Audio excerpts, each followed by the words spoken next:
नाजरीन, आप सब तक एक चौंका देने वाली खबर सामने लेकर आया हूं कि एक हेड कांस्टेबल पुलिस के जवान की असर में रात के मौके पर हादसे का शिकार होती है गाड़ी और हादसे में कांस्टेबल की हो जाती है मौत। लेकिन पूरी जानकारी हम आप तक पहुंचाएंगे, आइए हमारे साथ जुड़े रहे। चिनाब वैली में खूनी रक्स जारी है, सड़क हादसा थमने का नाम नहीं ले रहे हैं। इसी सिलसिले में कल रात देर गए 7 से 8 बजे के करीब एक अल्टो गाड़ी एक गहरी खाई में गिर जाती है, जिसके बाद ये मालूम ही नहीं हो पाता है कि उसमें कितने लोग सवार थे और कितने लोगों की मौत वाकई हुई है और कितने लोग जख्मी हैं। बहरहाल अलखैर फाउंडेशन के जवान वहां पे पहुंचे और काफी सारा रेस्क्यू ऑपरेशन रात देर गए 12 बजे तक जारी रहा, लेकिन कुछ भी मालूमात नहीं हो पाई।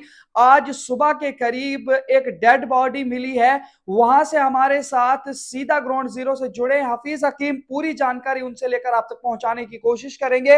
हफीज जी, बहुत बहुत शुक्रिया आपका हमारे तक जानकारी पहुंचाने के लिए। जानकारी लेना चाहूंगा कि जिस तरीके से चिनाब बेल्ट में जो है हादसात आए दिन होते ही रहते हैं, ये कोई नई चीज वहां के लिए नहीं है, लेकिन फिर भी आप तो ये बताइए, अहम खबर ये हो जाती है कि जब हमें ये मालूम हो जाता है कि पुलिस हेड कांस्टेबल जान बहक हो जाते हैं इस हादसे में, तो आप इसको किस हिसाब से देखते हैं और क्या जानकारी देंगे आप?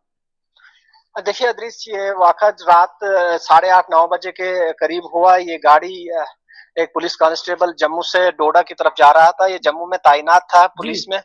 तो जनोद परयोत का रहने वाला था ये, और ये डोडा की तरफ आ रहा था। जी। तो 9:30 बजे के बीच एक मोड़ पर ये ड्राइवर काबू खो बैठा अपनी गाड़ी से। जी। और गाड़ी जो है तकरीबन 300 मीटर से ज्यादा खाई में जा गिरी। जी।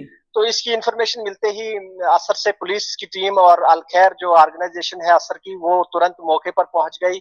उन्होंने रेस्क्यू ऑपरेशन शुरू किया। तो ये जी। एक खड़ी चट्टान थी यहाँ पर, जो आप जानते ही हैं 2005-6 में यहाँ स्लाइड हुआ था तुरंगुल के पास।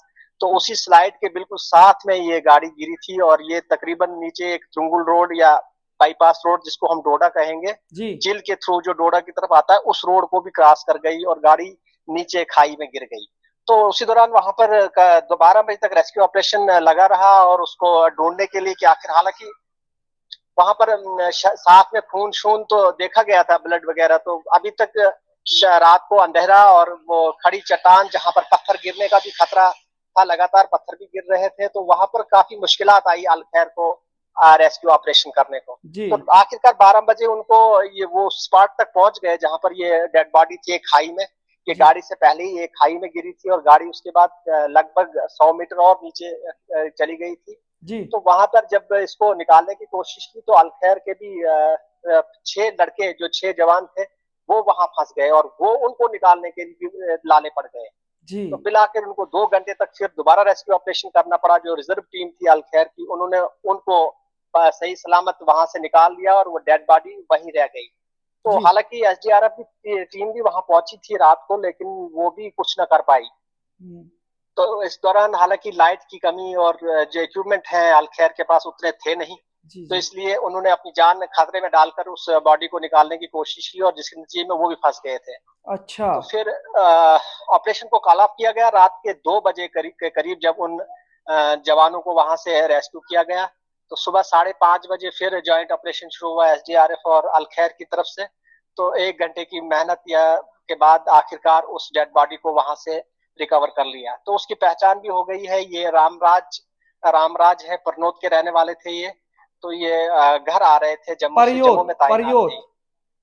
प, परनोत ये जनोद परनोत के रहने वाले अच्छा, थे। जनोद जो परनोत के। गांव है कहीं परयोत में, जी। जी। तो वहां के रहने वाले थे ये। डोडा के सामने जो एक गांव नजदीकी है, तो वहां के रहने वाले थे तो ये। आप मुझे ये भी जानकारी दीजिए, इस आल्टो गाड़ी में क्या ये अकेले थे या इनके साथ कुछ और भी मालूमात हुई है? नहीं, रात को तो पूरी तलाश किया गया था, लेकिन रात को तो कुछ कुछ मिला नहीं। तो फिर सुबह एक डेड बॉडी मिली थी। तो ऐसा लगता है एक ही आदमी इसमें सवार होगा। तो वक्तन फवक्तन इस रोड पे आप जानते ही हैं हादसा होते रहते हैं, और एडमिनिस्ट्रेशन जो इसकी जिम्मेवारी एडमिनिस्ट्रेशन पे डाली जाती है। लेकिन मैं इस बात को नहीं मानता, इसमें ड्राइवर्स का भी काफी ज्यादा कसूर होता है। जी। आखिर एडमिनिस्ट्रेशन कहाँ कहाँ उनको रोकेगी? ड्राइवर भी अगर अपनी लाइन और अपने तजर्बे के साथ चले, ओवर स्पीडिंग न करे, तो मुझे नहीं लगता ऐसे हादसा में कमी आ सकती। जी, जी, ये बहुत अच्छी जानकारी दी आपने। जानकारी पहुँचाने के लिए बहुत-बहुत शुक्रिया। लेकिन जो नई बात निकल कर के सामने आई कि वो जो गाड़ी गहरी खाई में गिरी है 300 फीट के करीब आप कह रहे मीटर थे। मीटर 300 मीटर में जी। मीटर की गहरी खाई में और ख़ास तौर से जो एसडीआरएफ की टीम थी या अल खैर फाउंडेशन के लोग थे, वो भी स्पॉट पे पहुँचने की वजह से फँस गए थे। तो बहरहाल फिर उन हाँ, लोगों को भी निकालने में परेशानी आई होगी। बिल्कुल मैं ये बात कहूंगा कि आप अंदाजा लगा सकते हैं एडमिनिस्ट्रेशन टोटल फेल है यहाँ पर। अगर ऐसा कोई बड़ा हादसा हो जाए जी, तो ऐसे मौके पर आप कैसे रेस्क्यू करेंगे रात को? क्या पता अगर कोई इंजर्ड ही पर्सन हो, हालांकि वो उनकी तो डेथ हुई थी स्पॉट पे ही। अगर कोई इंजर्ड पर्सन हो तो इनके इक्विपमेंट नहीं है इनके पास एडमिनिस्ट्रेशन द्वारा, या है या निकाल नहीं रहे हैं।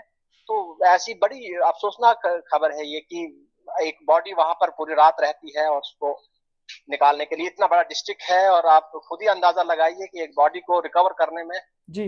सुबह का इंतजार करना। हालांकि बारिश भी नहीं थी, हम ये अलग बात है कि वो एक बहुत ही खतरनाक जगह है जहां पर पत्थर गिरने के भी खतरे हैं, लेकिन फिर भी। बहरहाल निकाल ही लिया। चलिए बहुत-बहुत शुक्रिया और सलाम पेश करते हैं उन सभी एसडीआरएफ के जवानों को और ख़ास तौर से अल खैर फाउंडेशन को जो वक़्तन-फ़वक़्तन इस ख़ास तौर से नेशनल हाईवे पे जितने भी हादसात होते हैं दो 244 पे, वहाँ पे अल खैर फाउंडेशन के जवान अक्सर आते रहते हैं और इन तमाम चीज़ों की कार्रवाई और करते एक हैं। बात ये भी कहूँ, लास्ट में ऐसा प्लान बनाया था अलखैर ने, जो रिजर्व टीम थी उन्होंने फिर लाइटिंग की, उनको दोनों तरफ से नीचे से भी लाइटिंग दी, ऊपर से उनको ये इरादा था कि ये रात भर नहीं निकल पाएंगे। जी, जी, हालांकि जी। उसकी लीड जो कर रहे थे उस ग्रुप की, जो वहां पर फंस गया, ट्रैप हुआ था, जी। अमित अमित शर्मा उसको लीड कर रहे थे, जो वहां खुद फंस गए। अमित शर्मा और इशफाक अली नामी दो और भी 4-5 लड़के थे इनके साथ, ये खुद भी फंस गए थे। चलिए, बहुत-बहुत शुक्रिया जानकारी देने के लिए। तो नाज़रीन आपने देखा हमारे साथ हाफ़िज़ हकीम बात कर रहे थे जिन्होंने पूरी जानकारी हमें वहाँ से पहुँचाई कि किस तरीके के हालात वहाँ पे रात को देखने को मिले। जबकि हादसात होते ही रहते हैं, उसके बावजूद भी हाफ़िज़ हकीम का कहना है कि एडमिनिस्ट्रेशन कहीं न कहीं लोगों को तहफ़्फ़ुज़ देने में वहाँ फ़ेल है। अगर हादसात होते रहते तो कुछ उस तरीके की कार्रवाई नहीं की जाती है कि जिसके ज़रिए से लोगों को परेशानियों से बचाया जा सके और जितने भी नाश और ज़ख्मी या शदीद ज़ख्मी लोग हैं, उन्हें वहाँ से बआसानी निकाल करके हॉस्पिटल मुंतकिल किया जाए। देखते रहिए शुभम चैनल। अपने मेज़बान इदरीस फलाई को दीजिए इजाज़त। मज़ीद पेशिश करेंगे, तब तक के लिए अल्लाह हाफ़िज़।